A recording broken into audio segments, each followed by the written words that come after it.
provision, and promises. It speaks of the blessing that come from honoring God with our resources and the abundance that follows when we are obedient in giving back to Him.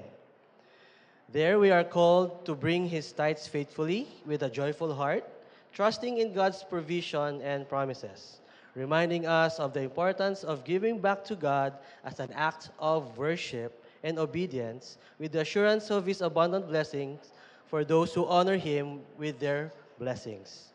So let us give with a joyful heart and worship in spirit and in truth. Okay, let's come to the Lord. Dear Heavenly Father, we come before you with grateful hearts, acknowledging your faithfulness and generosity in our lives. We recognize that everything we have comes from you, and we are stewards of the blessings you have bestowed upon us. Lord, help us to be obedient in giving, not out of obligation, but out of love and gratitude for all that you have done for us. We trust in your provision, knowing that you will open the floodgates of heaven and pour out blessings we cannot contain. As we give, may our hearts be filled with joy, and may our offerings be used to further your kingdom and help those in need. Teach us to rely on you for our needs and to share generously with others. We pray that you will continue to guide us and bless us abundantly as we honor you with our resources. Thank you for your unending grace and provision in our lives. In Jesus' name we pray, amen. You may now put your offering at the back and drop it on our offering box. And flash on the screen are the accounts if you wish to give online.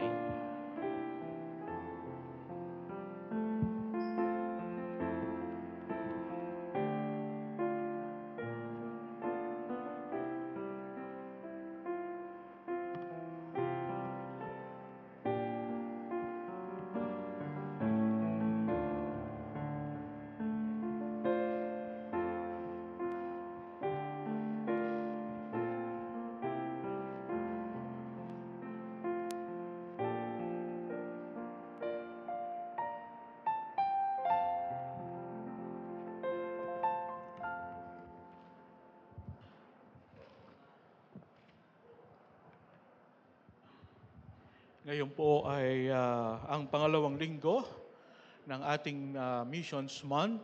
Nag-umpisa po tayo last Sunday at purihin ng Panginoon, we have an invited guest speaker this morning, and he is pastor and doctor Cito Silva.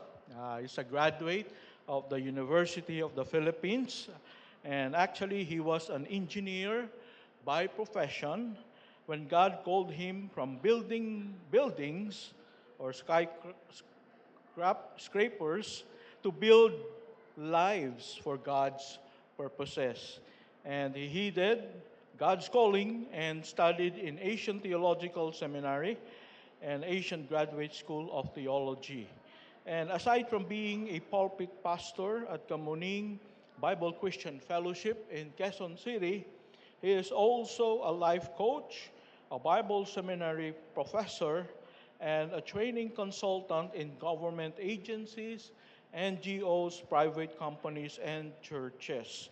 And Pastor Chito is happily married to Beth. May we see Sister Beth. Thank you so much. And they are blessed with two children named Johanna and Renfred. And they are proud to have a grandson named Elion. What a beautiful name.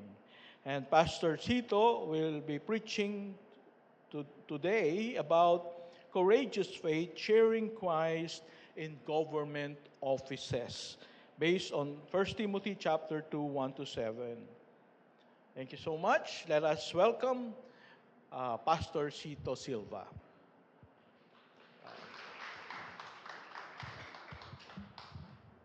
Maraming salamat, Pastor Ephraim, for the introduction. And blessed Lord's Day, Solace of Christ Church. It is a privilege and an honor for me to be invited by you through Pastor Benji to share the Word of God this morning. in line with your missions month, with your theme, declare and display Christ together. Pero ang topic ko po ngayon, as assigned to me, ay courageous faith, sharing Christ in government offices. Sino po sa atin dito ang nagtatrabaho sa gobyerno? Merong ilan-ilan dito, no? Pero although we're talking about sharing Christ in government offices this morning, the principles that I will be sharing with you ay applicable din. Even though you are working in private companies or in businesses. Pero ang focus natin, yung sa government. Sino sa atin dito ang Pilipino? Taas ang kamay. At least, lahat tayo, no? Lahat tayo ay Pilipino. No? Ako ay Pilipino. Mahal nyo ba ang ating bansa? Ayaw walaw? Patayaw. Ayun. Mahal nyo ba ang ating bansa? I love my country. I hope we love our country. Even during my student activism days sa UP, nung unang panahon, talaga namang I considered myself very nationalistic. Kaya when I graduated from my civil engineering course, way back in the 1980s, most of my batchmates, almost all of them, went to the Middle East. Yun yung first wave of OFWs during that time. No? Yung mga engineers, nagpuntahan lahat sa Middle East to work there and to earn petrodollars. But I opted to stay here in the Philippines and serve my country because I love my country. Kapag ating inaawit ang pambansang awit natin at dumating dun sa part na ang mamatay ng dahil sa iyo. Are we sincere when we are singing that part? Sincere ba tayo o parang part lang kasi nung song no? Are you willing to die for your country? Maybe. Halimbawa, lusubin tayo ng kung anong bansa dyan, lusubin ng Pilipinas, maybe we will take up arms and fight for our freedom and be willing to die for our country. Pero, hindi naman siguro malamang na mangyari yon. Very few of us will be called to die for our country. But we are called to live for our country. No? Huwag natin isipin yung mamatay tayo kaagad para sa ating bayan. Pero yung araw-araw mo natin pamumuhay, do we live for our country? Yes, we as Christians, we are citizens of the kingdom of God. But we are also citizens of the Philippines. We are also citizens of the Republic of the Philippines. And bilang mga loyal subjects of the kingdom of God, we should proclaim His Lordship over all human institutions. Parang yung inawit natin kanina. No, yung inawit natin kanina, Lord, you are Lord of the nations. Yes, we are part of the kingdom of God, but we are also located here in the Philippines. We must share the kingdom of God to our country. Inawit natin kanina, greater things, ano yan? Greater things have yet to come. Greater things have yet to be done in this city. No? So, we must proclaim God, the kingdom of God, in our city, in our nation. Merong figure na to, makikita natin, the so-called 7 pillars of influence in a city. No, para mangyari yung greater things are yet to be done in this city. And to transform the city, we have to reach out. First pillar, the government. Family, business, media, education, religion, arts, and entertainment. So we're focusing on the first pillar, the government. We can transform the city, we can transform the nation. And one very important pillar for the transformation of the Philippines is the government. Sakop tayo lahat niyan. So how do we transform? How do we share Christ, the kingdom of God, in our government? Our scripture passage for today, 1 Timothy chapter 2, verses 1 to 7. The Lord is sharing His heart for the city, for the nation, and for the world. May I request everyone to please stand as I read the passage for this morning, 1 Timothy chapter 2, verses 1 to 7. I'm reading from the NIV. I urge then, first of all, that requests, prayers, intercession, and thanksgiving be made for everyone, for kings and all those in authority, that we may live peaceful and quiet lives in all godliness and holiness. This is good and pleases God our Savior, who wants all men to be saved and to come to a knowledge of the truth. For there is one God and one mediator between God and man, the man Christ Jesus, who gave himself as a ransom for all men, the testimony given in its proper time. And for this purpose, I was appointed a herald and an apostle. I am telling the truth, I am not lying, and a teacher of the true faith to the Gentiles. Panginoon, as we meditate on your word, as we reflect on your word this morning, open our ears, open our hearts, Lord God, to understand your word and to be able to apply it in our lives. We pray this in Jesus' name. Amen. You may take your seats.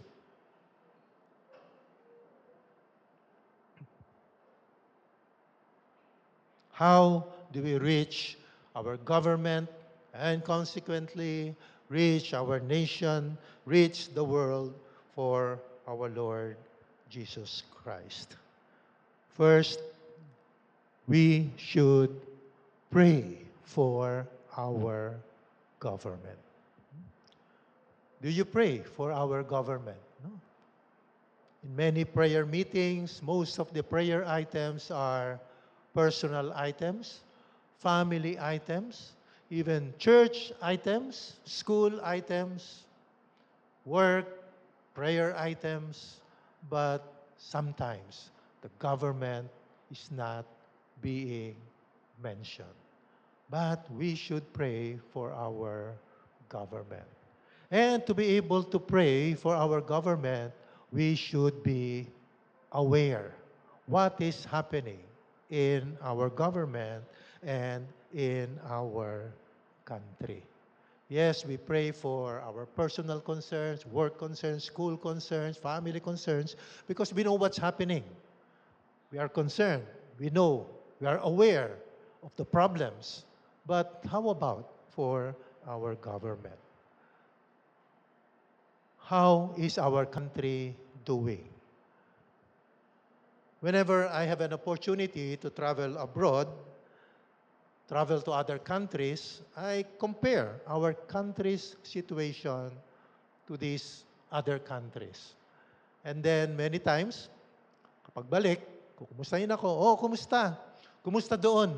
Kumpara sa Pilipinas. Madalas ko nasasabi, naaawa ako sa Pilipinas. Madalas ko nasasabi yun. No? Not all the time, pero pag kinukumpara ko minsan, naaawa ako sa Pilipinas. Saan na ba napunta ang ating bansa? Alam ba ninyo, noong unang panahon, hindi pa tayo pinapanganak, ang Pilipinas daw was one of the best performance economically sa mga East Asian countries. At very promising daw in the long run.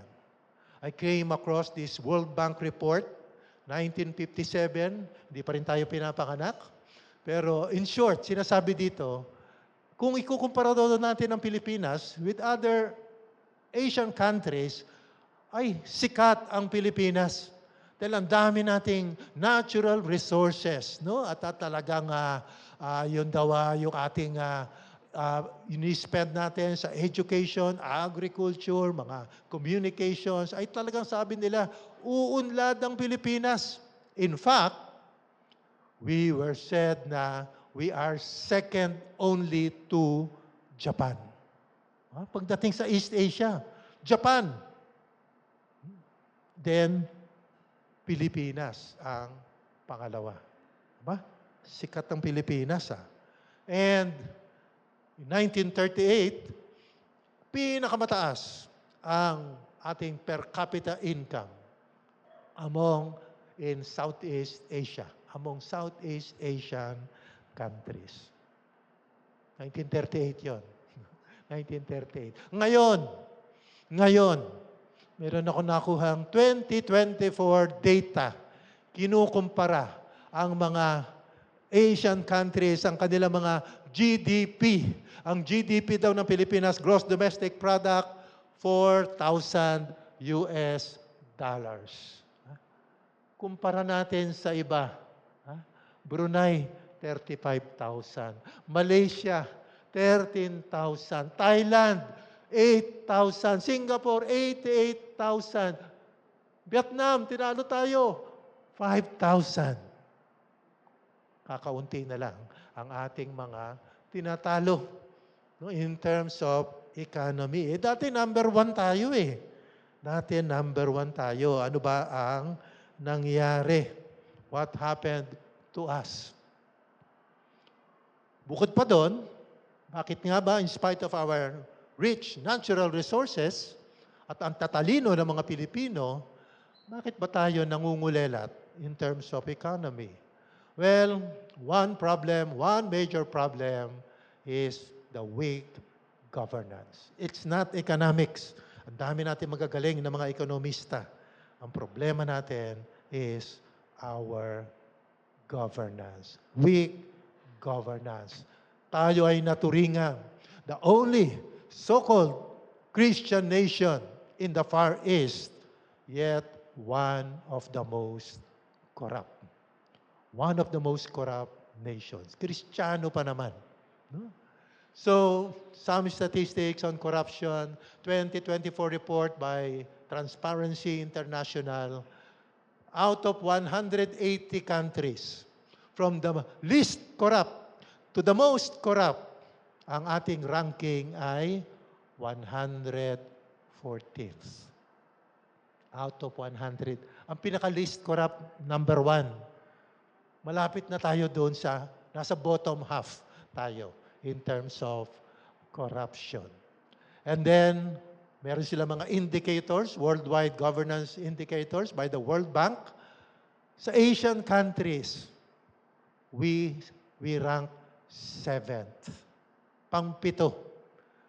Below Singapore, Brunei, Malaysia, Vietnam, Indonesia, and Thailand.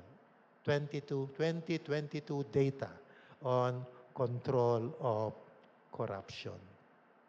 So, yun ang problema sa ating bansa. Corruption. And alam naman natin ang epekto ng corruption. Poverty, yung ating mababang level ng education.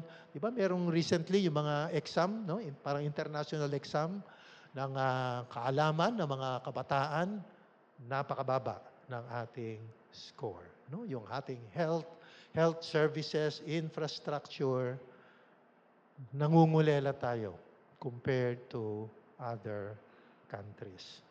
Now, the government has tried to address this issue, this problem, by legal and structural means. No? Nagtatag ng mga government agencies, ombudsman, anti-graft commission, at maraming mga batas. But the corruption continues. Kasi, one of the major factors ay hindi structural and legal, but moral.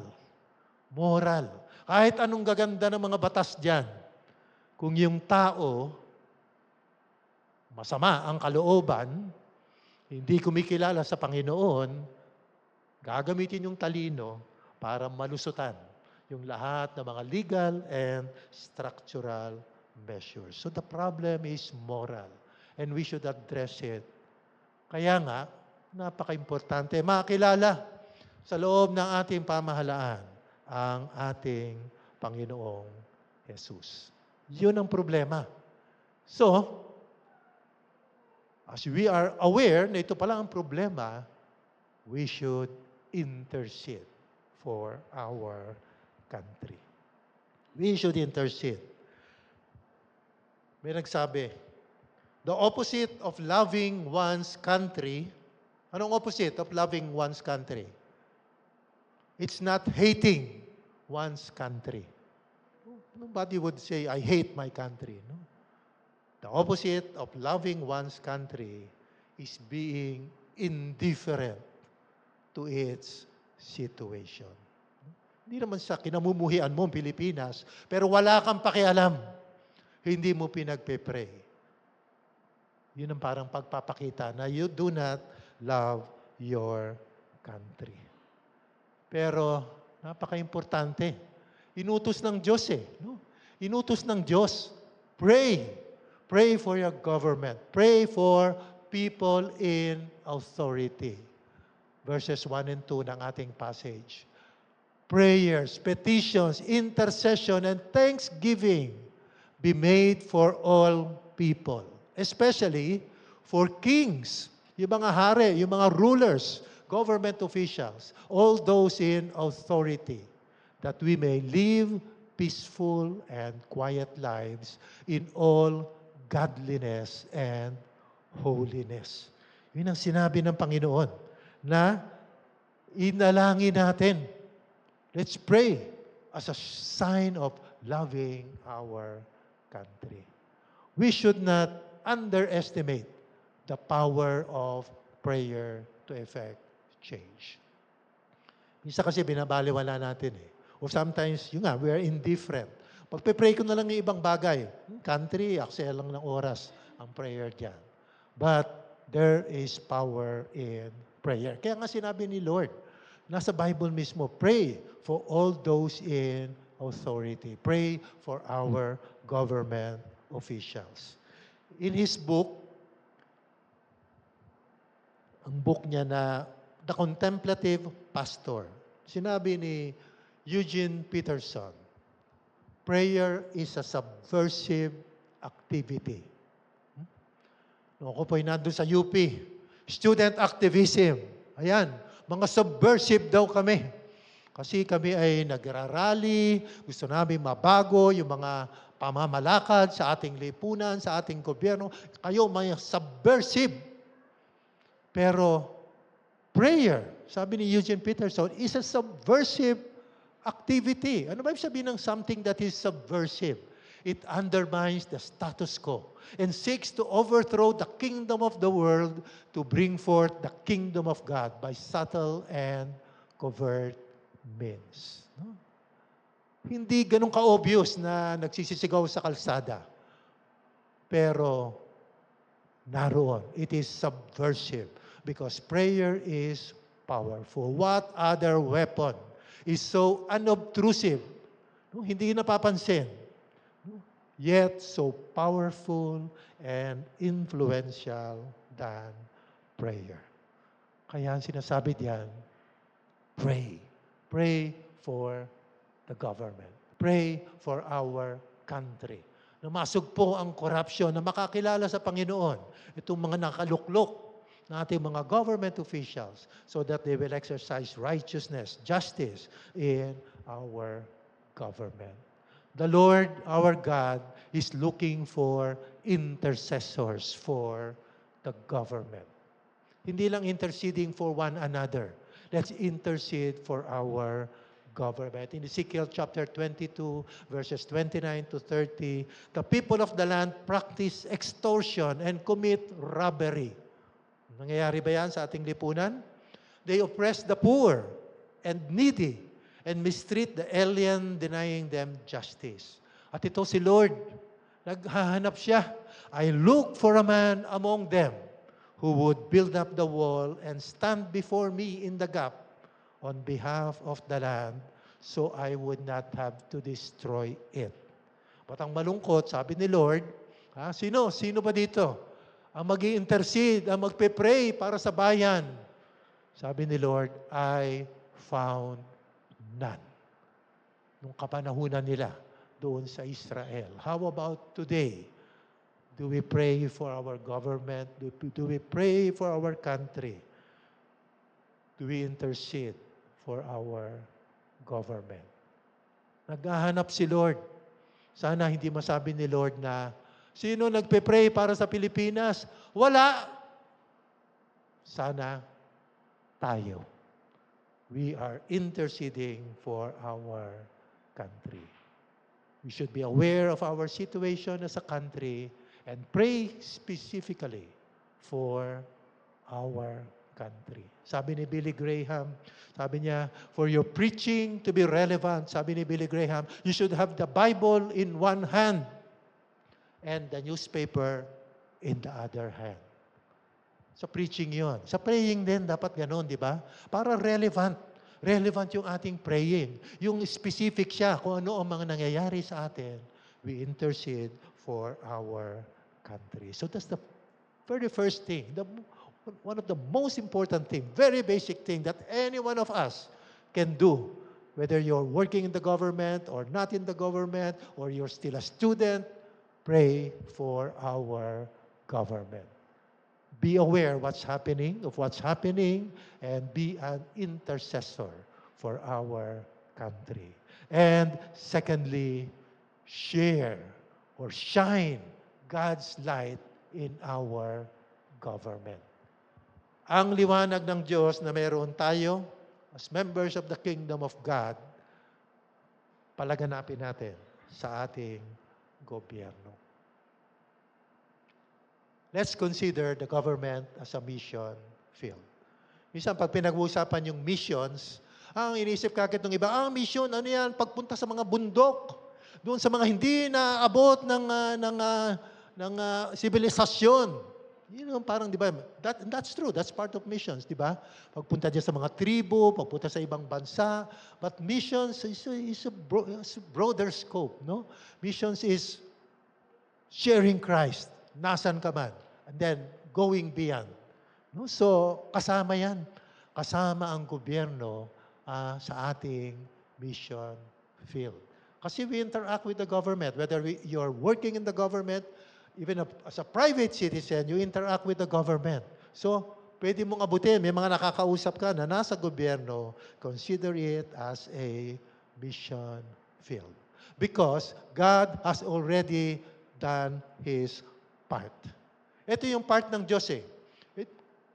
Yung intention kasi ni Lord, maligtas lahat. Kahit yung mga nasa gobyerno, intention ni Lord, maligtas. Sabi sa verses 3 and 4. Verse 1 and 2, di ba? Ipag-pray ninyo yung mga nandun sa gobyerno. And then verse 3 and 4, this is good and pleases God our Savior, who wants all people to be saved and to come to a knowledge of the truth. So yung mga barangay official diyan, kagawad diyan, mga tao diyan sa City Hall, yung mga tao diyan sa Department of whatever, Bureau of whatever, gusto ni Lord, maligtas sila. At sila ay maliwanagan, makita nila ang katotohanan. At ang Lord, binigay na niya yung provision for everyone to be saved. Verses 5 and 6. For there is one God and one mediator between God and mankind, the man Christ Jesus, who gave himself as a ransom for all people. This has now been witnessed to at the proper time. Kalooban ni Lord, maligtas ang lahat na nasa gobyerno at pinrovide na niya yung what is necessary for all of them to be saved. Hindi lang nila alam. Hindi lang nila alam. Pero tayo alam natin, the Lord Jesus Christ, binigay ni Lord to be our Savior, personal Savior and Lord, and also to be the personal and Savior and Lord nung kagawad na yan, nung mayor na yan, yung kawani ng gobyerno na yan. Ginawa na ni Lord ang lahat. Ano pa ang natitira? His instruments. Hindi si Lord na mag-share ng gospel sa kanila. Tayo. His instruments, you and me. At yun ay kinakatawan ni Apostol Pablo sa verse 7. And for this purpose, anong purpose? Na itong mga taong ito, those in authority, makilala nila ang katotohanan, sila ay maligtas, no? Para tayo ay mabuhay ng peaceful and quiet lives at maging maayos ang ating pamahalaan at bansa. For this purpose, I was appointed a herald and an apostle, a true and faithful teacher of the Gentiles. Si Apostol Pablo, inatasan ni Lord. Pero hindi lang si Apostol Pablo. Paulit-ulit sinasabi ni Apostol Pablo, hindi lang siya. Tayo, lahat ng mananampalataya, yun ang pagkatawag sa atin ni Lord, abutin ninyo itong mga taong nasa otoridad. Mga otoridad na ito, dahil narito na ang kaligtasan. Narito na ang kaligtasan. Tayo ay pinapahayo niya sa misyon na abutin natin ang mga taong ito sa gobyerno and ultimately ang ating buong bansa. Therefore, that is God's part. Our part, be involved. Hindi yung, sila lang yan. Sila lang yan. Wala akong concern yan. Pag bansa-bansa, bayan-bayan, wala. Tayong lahat. Be involved not only in praying, but doing whatever you can in order to reach out to our government people. We must be part of the answer to our prayers for the government. Diba? Kung nagpe-pray tayo, Lord, baguhin niyo ang aming bansa. Lord, tanggalin po niyo yung corruption sa aming bansa. No? Alisin po niyo sa posisyon yung mga taong corrupt. Be part of the answer kung ano ang iyong magagawa. And you can do something. Sabi nga ni Remy Ricken, Asia Pacific Women in Politics, governance is too important to be left to government alone. Hindi lang sila ang concerned diyan. Tayong mga mamamayan, pakialaman natin ang governance. Famous saying by Edmund Burke, for evil to triumph, all it takes is for good men to do nothing. Reklamo tayo na reklamo. Mga ganyan, mga ginagawa, mga corrupt, mga ganyan. No? Pero, what are you doing about it? Hanggang reklamo lang. That is why evil continues to triumph. There's this wonderful book called Roaring Lambs by Bob Briner. Roaring Lambs. Sa title pa lang mga tupa, lamb, maliliit na tupa, pero umaatungal. Parang leon, no? Roaring lambs. Pero ano kanyang point sa book na yon? Tayo mga lambs, di ba? Mga members of the flock of God. Mga tupa ng Panginoon, pero we should roar. Marinig dapat yung boses natin. Hindi tayo timid o tikom ang bibig sa gitna ng mga kasalanan sa ating paligid. Sabi niya, it's time for believers to confidently carry their faith with them into the marketplace so that every culture feels the difference. No? In the marketplace, not only in the government, wherever you're working, in the private sector, in business, naapektuhan ba? Meron ba kayong impact sa culture, worldly culture, doon sa marketplace na yon. I'm part of this organization called Fellowship of Christians in Government. At itong organization na to, we target government people. No, sa iba't ibang mga government offices, merong mga Kristiyano doon, di ba? And then they form Christian fellowships. No? BIR Christian Fellowship, NHA Christian Fellowship. Yun ang mga pangalan nila. SSS, minsan hindi Christian Fellowship, pero it's a Christian Fellowship. Nagtitipon-tipon sila doon. And then they hold Bible studies, they do evangelism. Our organization is a network of all these Christian agencies in different government offices. Daming problema when you're trying to reach out to the government. No, minsan nagba-Bible study kami, ayaw payagan minsan, no? Ano ba yan? Anong ginagawa niyo diyan? Wag yan, bawal dito yan. And minsan walang lugar. No? During the Bible studies, during break time, 12 to 1, pero minsan may ginagamit na room. Oy, alis kayo diyan. Sayang ang aircon diyan. Patayin na lang muna natin. No, talagang minsan wala kaming lugar. O dito na lang tayo. Kunin niyo yung mga silya niyo. Dito tayo sa hallway, sa tapat ng elevator. Ito, nagba-Bible study kami sa tapat ng elevator. Tuwing bubukas yung elevator, sabi ng mga tao, kami rin. Nagkakabulagaan. Kasi nasa harap kami ng elevator. So sabi namin, ang hirap, no? At ito pa, sabi ng iba, ano ba yung Bible study na yan? Bawal yan. Hindi nyo ba alam? Meron tayong tinatawag na separation of church and state. Pamilya tayo doon, di ba? Bawal yan. Sa gobyerno, bawal yung Bible na ganyan. Separation of church and state. Pero I tell you, let us be aware. Alamin natin ang mga batas natin. Ano ba ang ibig sabihin ng separation of church and state? Sa totoo lang po, ang ibig sabihin ng separation of church and state, pag ginamit sa inyo yung ganyang argument, ang ibig sabihin nun, hindi dahil bawal mag-share ng gospel sa government office. Hindi po bawal. Hindi bawal. Ito ang bawal. Ito galing to sa Civil Service Commission. At ang Civil Service Commission, yan ang HR ng buong gobyerno. Sila yung HR ng buong gobyerno. At meron silang Public Service Values Program.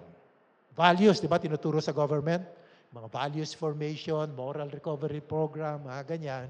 At pinaliwanag nila, separation of church and state, hindi ibig sabihin na bawal mag-share ng mga Bible sa government offices. Ito yung sinasabi sa saligang batas natin, Article 2, Section 6, the separation of church and state shall be inviolable. Ano ibig sabihin nun? Article 3, Bill of Rights. No law shall be made respecting an establishment of religion or prohibiting the free exercise thereof. The free exercise and enjoyment of religious profession and worship without discrimination or preference shall forever be allowed. No religious test shall be required for the exercise of civil or political rights. Yan ang kahulugan ng separation of church and state. Hindi bawal mag-share ng iyong faith. Walang sinasabi sa Constitution na ganon. Ang sinasabi sa Constitution, separation of church and state, hindi pwedeng pakialaman ng state o idikta ng state o ipagbawal ng state ang any religion. Ganun pala. Yung pala ibig sabihin nun. So, yung mga nagsasabi na, may Bible dyan. Separation of church and state. Hindi nila alam ang Constitution. Narinig lang nila yung term na separation of church and state. In fact, ang Civil Service Commission, and we are trained, I am trainer ng kanilang Public Service Values Program. We go to different government offices, official training. We teach yung Public Service Values Program. And in their Public Service Values Program, 4 na values ang focus. Tawag nila dito, PIES. P-I-E-S. Ang ituturo ninyo sa mga training, patriotism, okay yan. Integrity, syempre okay yan. Excellence, okay yan. Take note ang pang-apat, spirituality. Kapag kayo nagtuturo sa gobyerno, emphasize nyo yung apat na values na to. Patriotism, integrity, excellence, kasama ang spirituality. Kasama yun. Not religion, but spirituality. Bakit? Sabi nila, nasa constitution nga natin eh. Sa preamble ng ating constitution. Memorize niyo ba ang preamble ng ating constitution? Hindi. We, the sovereign Filipino people. Ayaw lumabas. We, the sovereign Filipino people. No?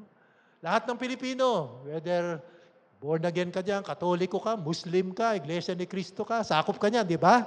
Imploring the aid of Almighty God. Sakop ang lahat ng Pilipino. Assumption, lahat may Diyos. Imploring the aid of Almighty God. No matter what name you call your God. Pero kasama sa values ang spirituality. Kaya pwede nating ituro. Pwede nating ituro sa government. Sa aming mga training sa government, leadership training, values training, we share the Word of God. We use Bible verses. Walang pwedeng magbawal. Walang nagsasabing bawal. In fact, pinopromote ng Civil Service Commission. We share Bible verses. We share the gospel. Walang pilitan. Pero sinasabi namin na we talk about spirituality, we respect your religion, but kami, because we are born-again Christians, we are Christians, we talk about the Bible, and we would like to share what we understand the gospel is all about. At marami ang tumatanggap sa Panginoon.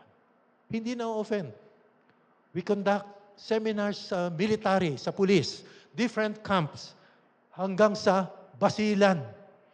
Nagkukunta kami ng seminar, leadership seminar sa mga Philippine Army troops sa basilan. 50% of them were Muslims. We talk about spirituality. We share the gospel.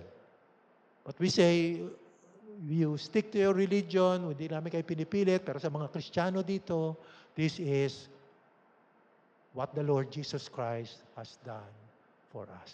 So pwede pala. It's a mission field and we can share the gospel sa ating mga kawani ng gobyerno.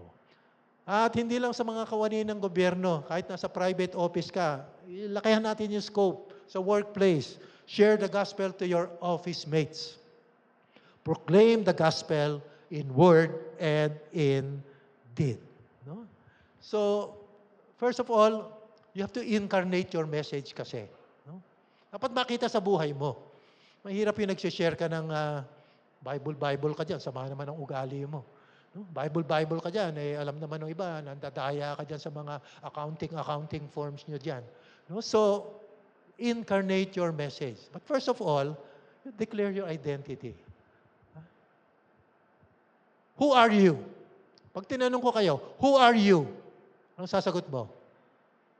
Ano ba identity natin? Who are you? I am Sito. No, that's your name. Who are you? I am a Filipino. Hindi, that's your nationality. Who are you? Ultimately, I am a child of God. Yun ang pinaka-identity natin, di ba? Yun ang pangahawakan natin lagi.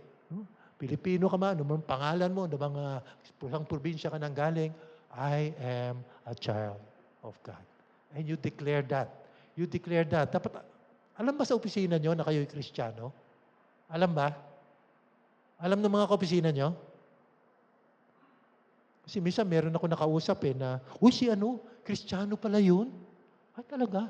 Hindi kasi halata? Ay, huwag sana masabi sa atin yun, No, hindi alam. Pero dapat, uy, ayang Kristiyano yan. Uy, huwag niyong ano yan. Huwag niyong yayain sa ganito yan. Kristiyano yan. Dapat alam tayo, kilala tayo. At di natin kinakahiya. Hindi natin tinatago. No? And incarnating your message means you have moral ascendancy. Tingnan mo yung ugali mo. No? You have no right to criticize the government or anyone else if you yourself do not obey the authorities and the laws of the land. Una-una, dapat maging mabuti tayong mga citizens of the Philippines. No? Let us be subject to governing authorities. Yan ang familiar na tayo dyan. Romans chapter 13, verse 1. No? Because there is no authority except that which God has established. No? And part yan, do you pay your taxes o nandadaya sa taxes? Dapat hindi. As Christians, we should pay our taxes, revenues, give respect to those who are in authority. Let us be part of the solution, not of the problem. No? Corruption ka dyan. Ikaw pala, kasama ka rin dyan. Di ba? No? Kapag nahuli ka ng pulis o ng MMDA, tapos titikitan ka, sir, mahal po yan, magsiseminar pa kayo. Di ba, karamihang ginagawa ng iba, baka naman pwedeng, nag-aabot na lang. No?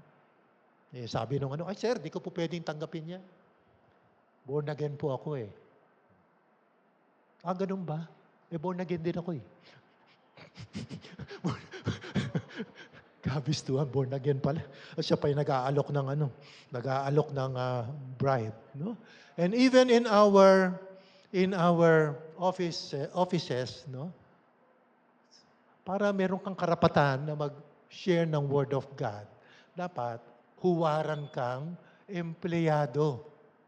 Obey your earthly masters in everything and do it not only when their eye is on you to carry their favor o sip-sip, but with sincerity of heart and reverence for the Lord.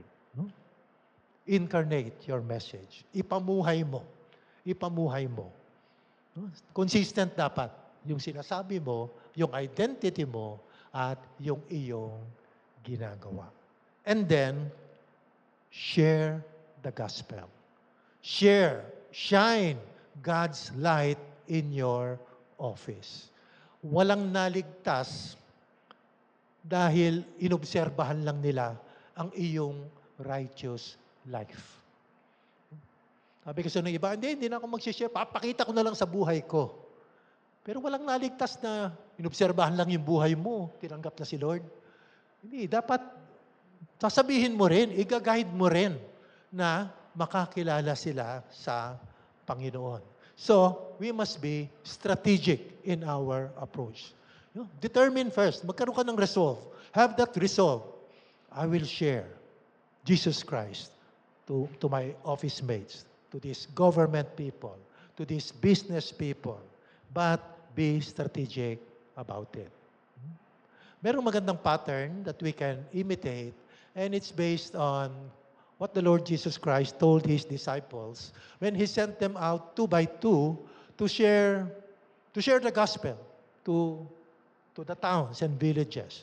Luke chapter 10, verses 5 to 9. At maganda itong pattern na to. Actually, this pattern is what we use when we try to reach out to government offices. And when we teach Christians in government offices, kung gusto nyo mag-reach out sa inyong mga kaopisina, follow this pattern. Ang ganda ng pattern eh. First, you bless your office. Sabi ng Panginoon sa kanyang mga alagad, when you enter a house, first say, peace to this house. Very powerful yan when you bless. No? Pagpasok niyo sa opisina pa lang, sabi namin, Lord, i-bless niyo po itong aming opisina. Lord, i-bless niyo po itong aming department. No? Nakita mo yung iyong boss, Lord, i-bless niyo po itong aming manager na to. Aming director na to. Lord, I bless him. Kahit hindi niya alam na bine-bless mo siya, bless niyo sila. No? Bless them with the blessing of peace. And then, sabi ni Lord, if someone who promotes peace is there, your peace will rest on them. If not, it will return to you. Ang tawag namin dito, seek persons of peace. Sino ba yung mga persons of peace? Yan yung mga tao na receptive. Receptive. receptive sa iyong blessing, receptive to listen to what you have to share. Kasi tanggapin na natin, meron talagang iba dyan, kontra. Nagsisimula ka pa lang, Bible, wala akong pakialam dyan. No? So, iba, hostile pa yung iba. Pag nakita ang Bible, palo ko sa ulo mo yan eh. Ganun pa yung approach ng iba. No? So, but there are people who are receptive. No? People of peace. Then, start with these people. Kausapin mo, yung kasabay mo sa merienda, start sharing about the Word. Just talking about how the Lord has blessed you, and then, kapatid, pinag-pray kita kanina, ganoon lang. No? So, persons of peace. And then, sabi ni Lord, next step, stay there, eating and drinking whatever they give you, for the worker deserves his wages. Do not move around from house to house. When you enter a town and are welcome, eat what is offered to you. Ang tawag namin dito, fellowship with them. Fellowship with them. You establish relationships. Kasi, you want to reach out to your office mates for Christ. Tingin naman sa'yo sa opisina ay snub. Snub. Yan, di namamansin niya, suplado yan.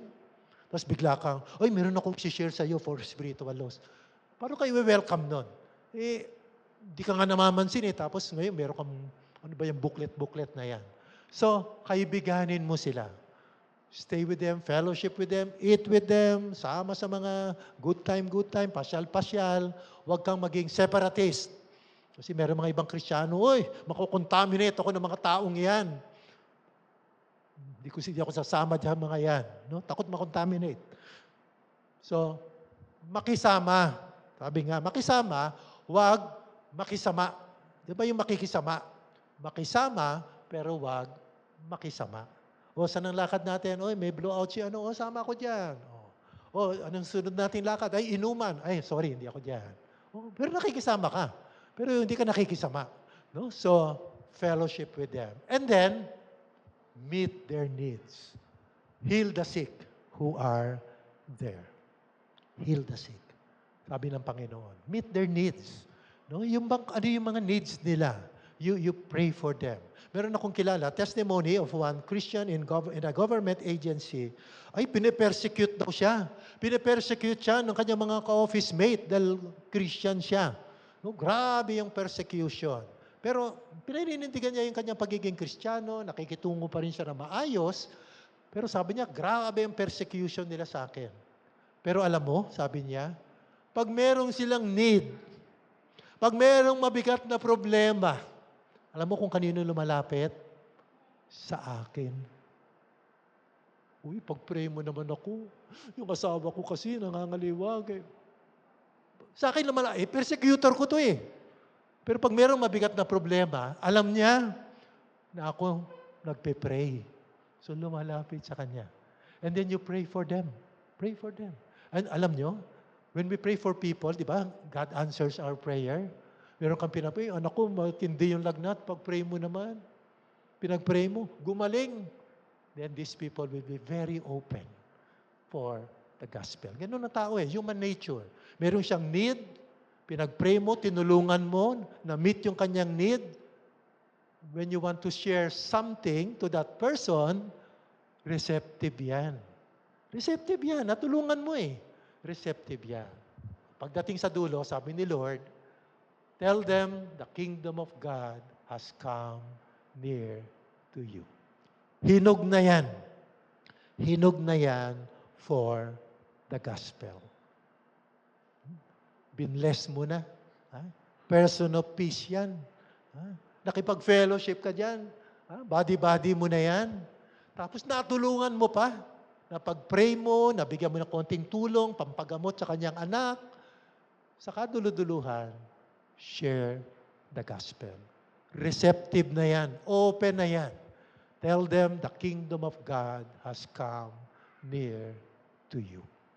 Alam niyo, problema natin minsan, kaya hindi natin maabot yung ating mga kaibigan, mga kaopisina, kabarkada, baliktad ang ating approach.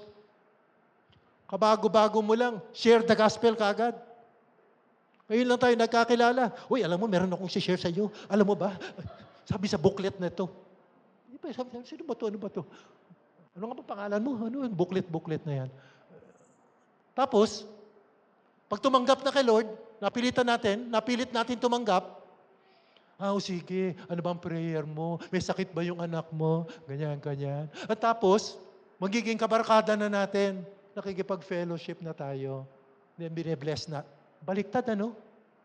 Gospel muna, bago you meet the needs, and then, bago ka makikipag-fellowship, bago mo i-bless. Yun, sabi ni Lord eh.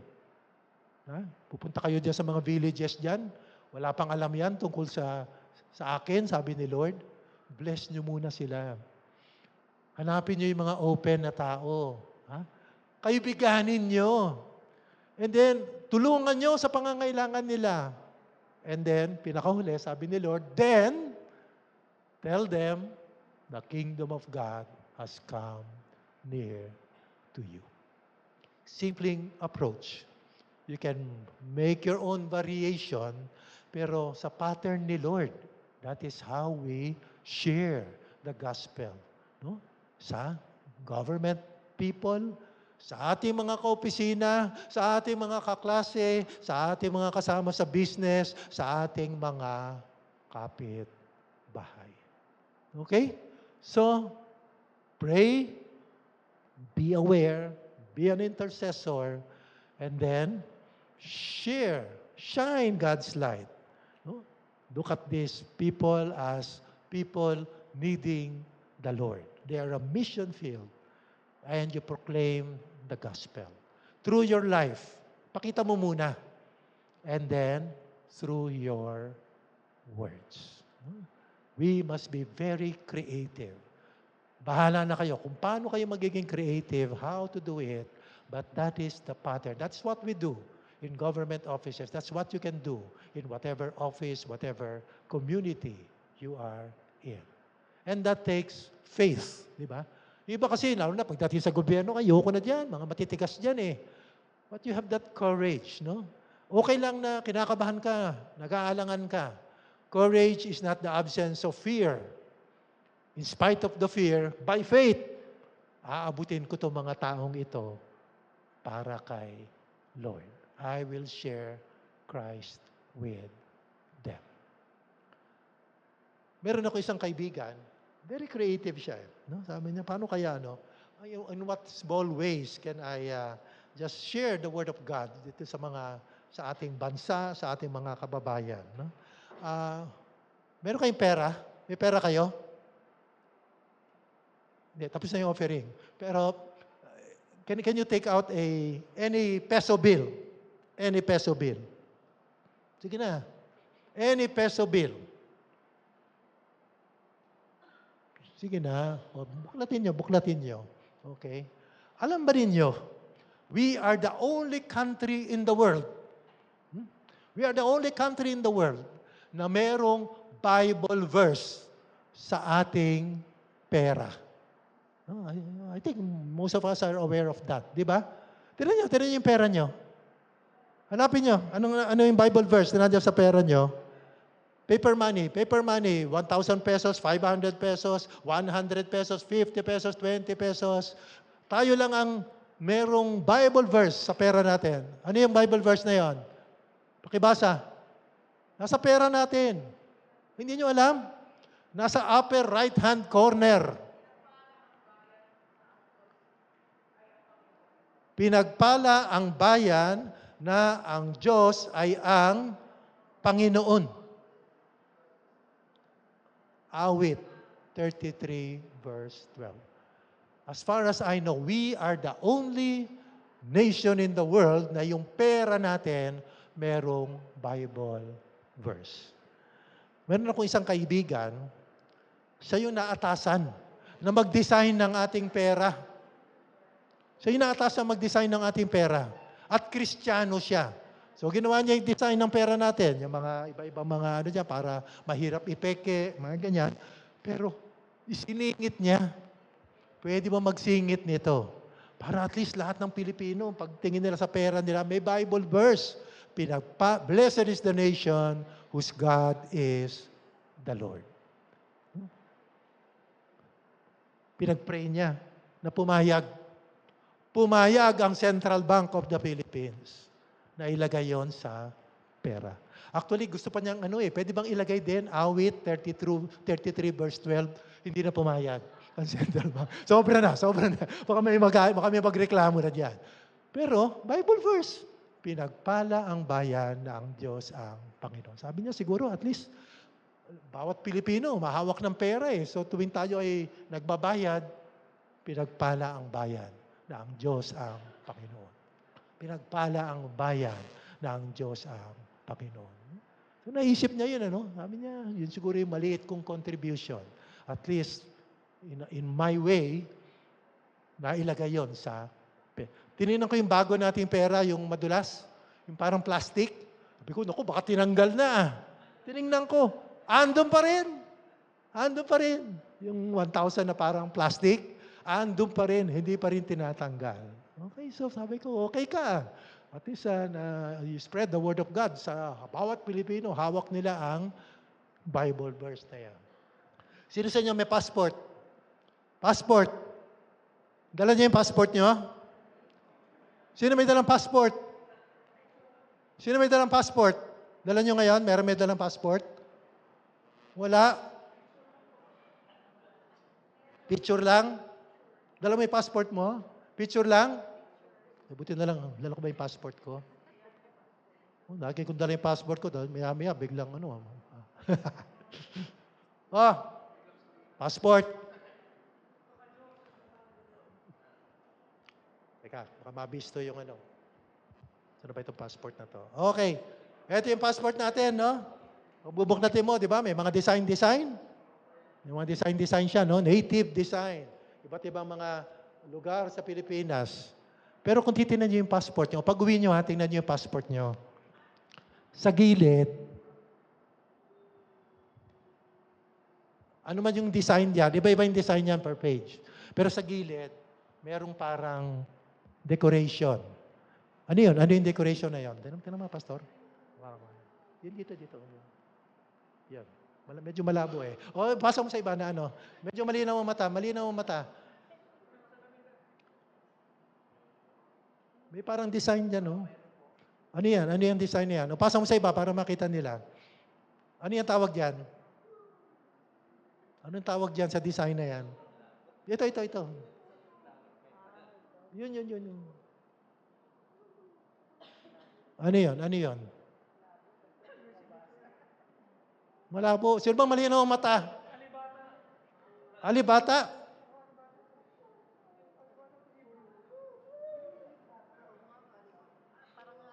Alibata. Ano ba yung alibata? Old Filipino alphabet. Tingnan nyo sa passport nyo. Old Filipino alphabet. Alibata, hindi lang alibata yon, baybayin. Ang tunay na alibata tawag natin alibata. Baybayin. Old Filipino alphabet. Malabo eh. Pero sa lahat ng page, meron. Yung alphabet. Yung alphabet natin na luma. Kapag alphabet, mga letra yon, di ba? Pag pinagsama-sama mo yung mga letra, anong mabubuo? Words. O ano yung words na yon? Sino nakakaintindi ng baybayin? Wala. Baybayin? Meron ba? Siya? Baybayin? Well, kung itatranslate natin yung baybayin na yon, righteousness exalts a nation.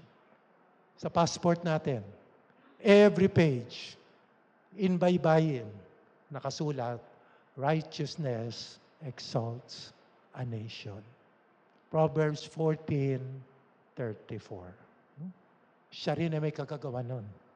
Kaya tayo mga Pilipino, every time you use your passport, punta ka sa immigration, righteousness exalts a nation. Pag inistampa niyan, righteousness exalts a nation. Sabi ko, talagang mautak tong kaibigan kong to. Pati sa passport, nailagay yung design. At eto pa. Sino sa inyo may sigarilyo? Sigarilyo, nasan? Pakilabas. Pakete ng sigarilyo. Asan? Sa bahay?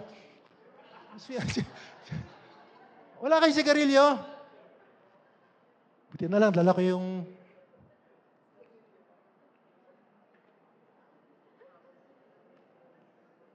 Hiniram ko lang po ito, ha? Ano ba to?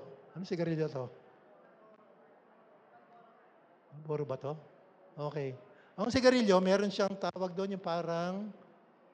Ano tawag doon? Seal. Di ba? Sabi nila, blue seal. Oh, Marlboro pala to. Marlboro. Blue seal. Okay. Meron nakasulat doon sa blue seal eh. Pakibasa mga. Meron nakasulat doon sa seal ng sigarilyo. Teka, meron pa ako dito. Marami tayong sigarilyo eh. Winston naman, Winston. Oh, ito naman yung seal ng Winston. Pakibasa nga ano nakasulat doon sa seal ng Winston. Ano nakasulat? Ha? Ano? Honor the Lord with your wealth. Meron nakasulat ng ganon? Honor the Lord with your wealth? Sigarilyo. Clark, meron ba? Anong basa mo? Hindi yun. Ano pa? Sa seal. Ito yung seal, oh. O, ipasa mo sa iba. O, pasa mo sa iba. Yung malinaw ang mata. May nakalagay diyan, bayad ang buwis. Pero meron pa isang nakalagay, eh. Ano?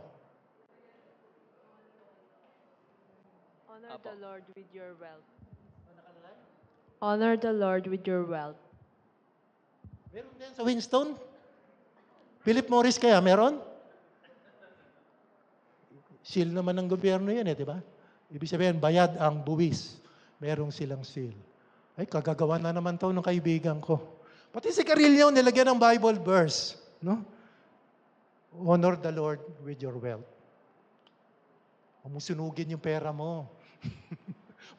Huwag mo sunugin yung pera mo. Honor the Lord with your wealth. So, well, tatawa lang ako sa kanya, pero creative din. At mautak, ano? Pero nailagay niya yon sa mga pang-araw-araw na hawak ng Pilipino. Bible verses. Pera, passport, maging sigarilyo. Sabi ko, kailan mo lalagyan ng Bible verse yung mga alak? Yung Hinebra San Miguel. Hindi pa raw siya makasingit. Pero, ano kayo magandang Bible verse sa alak, no?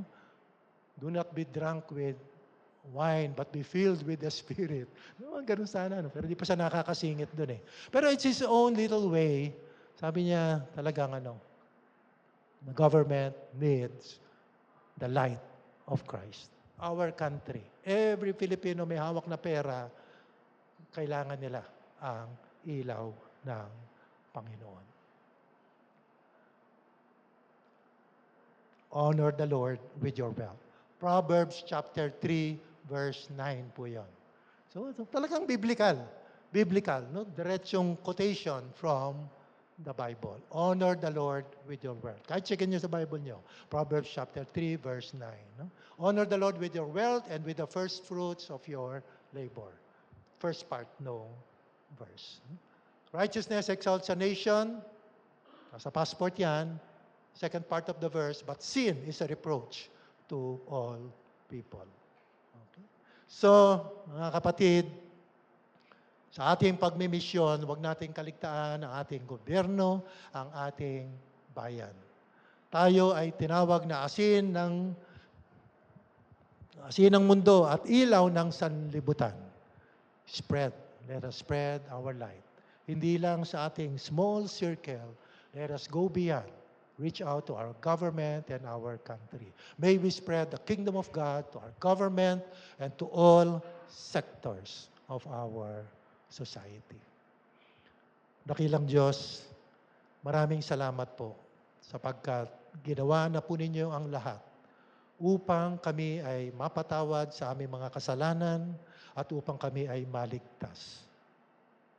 Bilang aming pagpapasalamat, Lord, sa inyo pong pagliligtas sa amin. Nawa ay hindi po namin ito sarilinin, kundi we reach out to others, Lord. Others who need your light. others who need your salvation.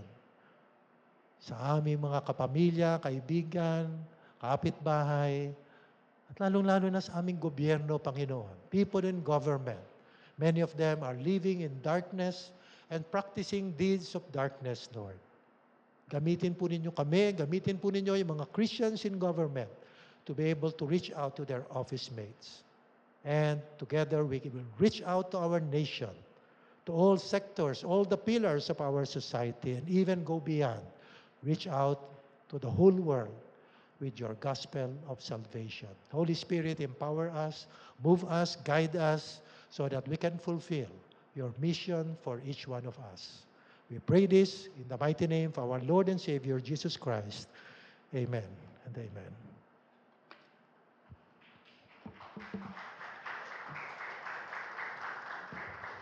Maraming salamat po, Pastor Sito. Talagang kami po ay napagpala ng iyo pong naibahagi sa amin at marami kaming natutunan. Amen po ba? Alright. So ngayon po I would like for us to make an application na talagang susundin natin yung sinabi ng Panginoon.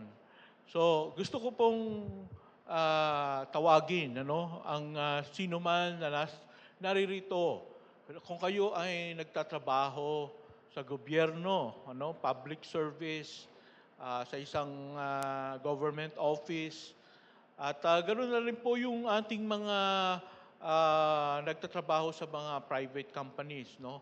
Alam niyo po ba, nilagay kayo ng Panginoon dyan not as an accident, but God has a purpose and mission for you to shine as light in this darkened world.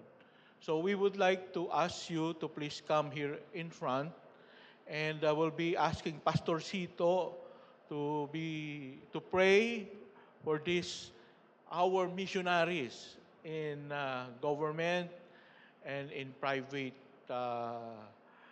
companies. Okay? So pwede po ba?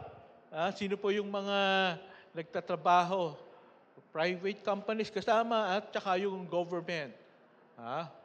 Sige po. Please come forward. Yes, sige po. And may the Lord bless you as you bless. Sige po. Even if you're visitors, you may come. Ayan. Pagpe-pray po natin ang bawat isa sa atin. Okay? Sino pa? Kung nasa isang opisina ka, nasa isang merong purpose si Lord sa'yo. Business. Come on. Okay? How about you, Brother Josh? Di ba magtuturo ka sa UP? You're part of it. Come on. Sige po. Atin pong iunat ang ating mga kamay of blessing sa ating mga kapatiran na sila ay nagtatrabaho sa isang kumpanya, whether government or private or eskwela man yun, that they will be used by the Lord to shine His light sa mga tao sa kanilang paligid. Let's pray. Our dear God and Heavenly Father, we come before you, Lord God, and we bless these people in front of us, Panginoon. Our brothers and sisters who are particularly working in the government, in private offices, in businesses, and in schools, dinadalangin namin, Panginoon, na sila po ay inyong gamitin, na inyong mga missionaries in their place of work. Nasa pamamagitan ng kanilang buhay, na nagsisilbing asin at ilaw sa kalagitnaan ng kanilang mga kaopisina, Panginoon. They will be able to display what it is to be your child. Nasa kanilang pananalita, sa kanilang pamumuhay, pag-uugali, pakikisama sa kanilang mga kapwa. Mapapansin ng mga tao, Lord, ang kaibahan sa kanila. At hindi lamang yun, Panginoon, Gamitin niyo po sila to declare ang inyo pong kaligtasan sa kanilang mga kasamahan sa gawain. Dalangin namin, Lord, that you will give them discernment, creativity, at magagandang mga kaparaanan upang ma-penetrate po nila, Panginoon, ang mga isipan, ang mga puso ng kanilang mga kasamahan sa trabaho. Penetrate these people's hearts with the light of the gospel, Panginoon. Help them, Lord God, sa kanilang mga pananalita, sa kanilang magiging approach, na maging epektibo na ang mga tao sa kanilang paligid ay magkakaroon ng opportunity to hear your gospel and to respond to your gospel. Salamat po, Panginoon. Sila ay inyong patuloy na pagpapalain sa kanilang mga trabaho. Sila ay bibigyan niyo po ng favor sa kanilang mga supervisors, sa kanilang mga bosses, Panginoon, and that you will give them favor to everyone around them, so that when they speak, when they share about you, people will respond with respect, and people will be motivated to listen to the message of salvation. Maraming salamat, Lord, kung paano sila ay aming may pagkakatiwala sa inyo. The same way that we entrust everyone to you, Lord, maging yung mga hindi nandito sa harapan, gamitin niyo po kami, Lord, for us to be able to be your instruments in sharing your salvation to others. We pray this in the mighty name of our Lord and Savior, Jesus Christ. Amen and amen. Thank you po. Okay, maraming salamat po. Thank you so much. And I hope na this day will be a special day for you as God has sent you into your mission field. Nawa ay magliwanag ka para sa ating Panginoon. So ngayon we would like to greet our birthday celebrants for the month of July. Yan. So lahat po ng magbe-birthday o nag-birthday na itong month of July ay pwede po bang pumunta dito sa harapan so that we can greet you at we can sing a song for you. Okay? Meron po ba? Meron pa tayong listahan ng ano? Volunteer. Volunteer. Kung kayo yung month of July, huwag na mahiya. Come on, come on. Erica. Sino pa? Sister Joy. Ayan, Sister Joy. Dalawa lang sila. Kahit visitor. July? July? Kayo po, meron pong July sa inyo? Okay. Si Faye. All right, we have 3 beautiful ladies.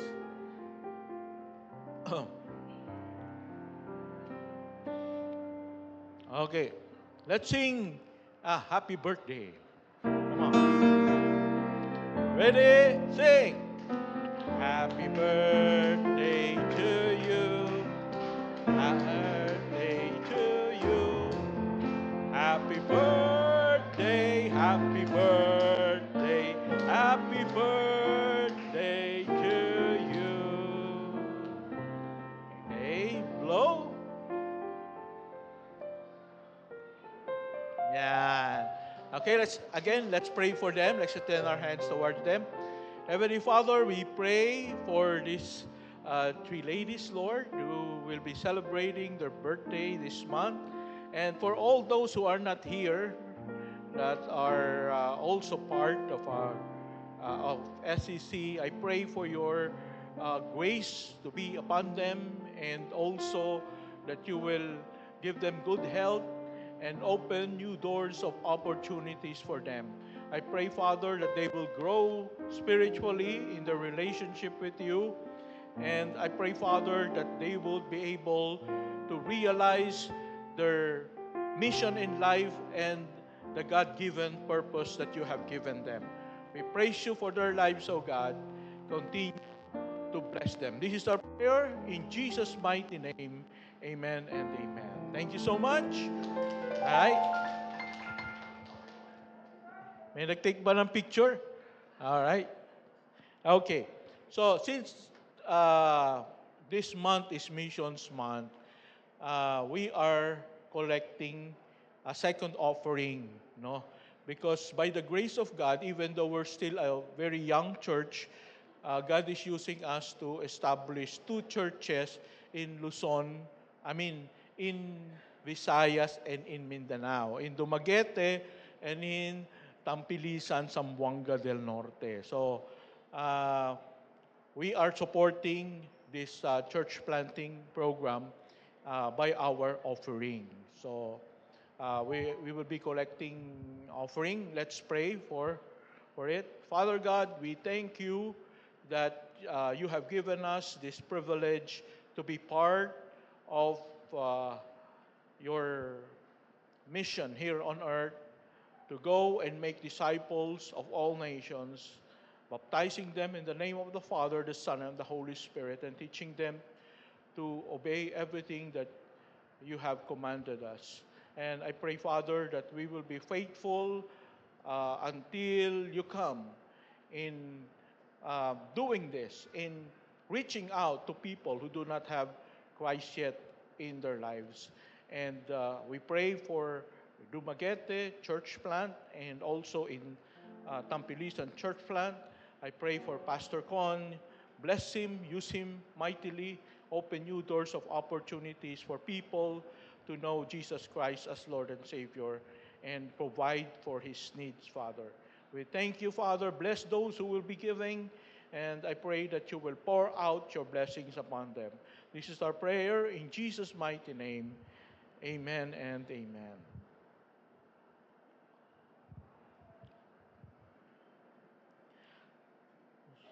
So, today, we will be closing our worship service.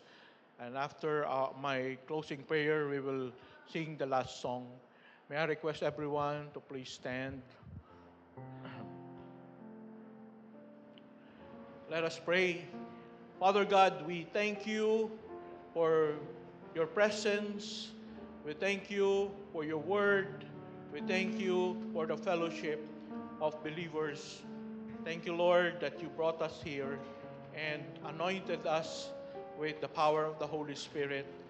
And I pray, Lord, that as we go out of this place, we will be able to live out your commands and shine as light in this darkened world for our Lord Jesus Christ. May the love of the Father, the grace of our Lord Jesus Christ, and the fellowship of the Holy Spirit be with you all. Amen and amen. Amen. As we close our service, let's sing of this happy day one more time. Oh, happy day, happy day. You wash my sin away. Oh, happy day, happy day. I'll never be the same. Oh, happy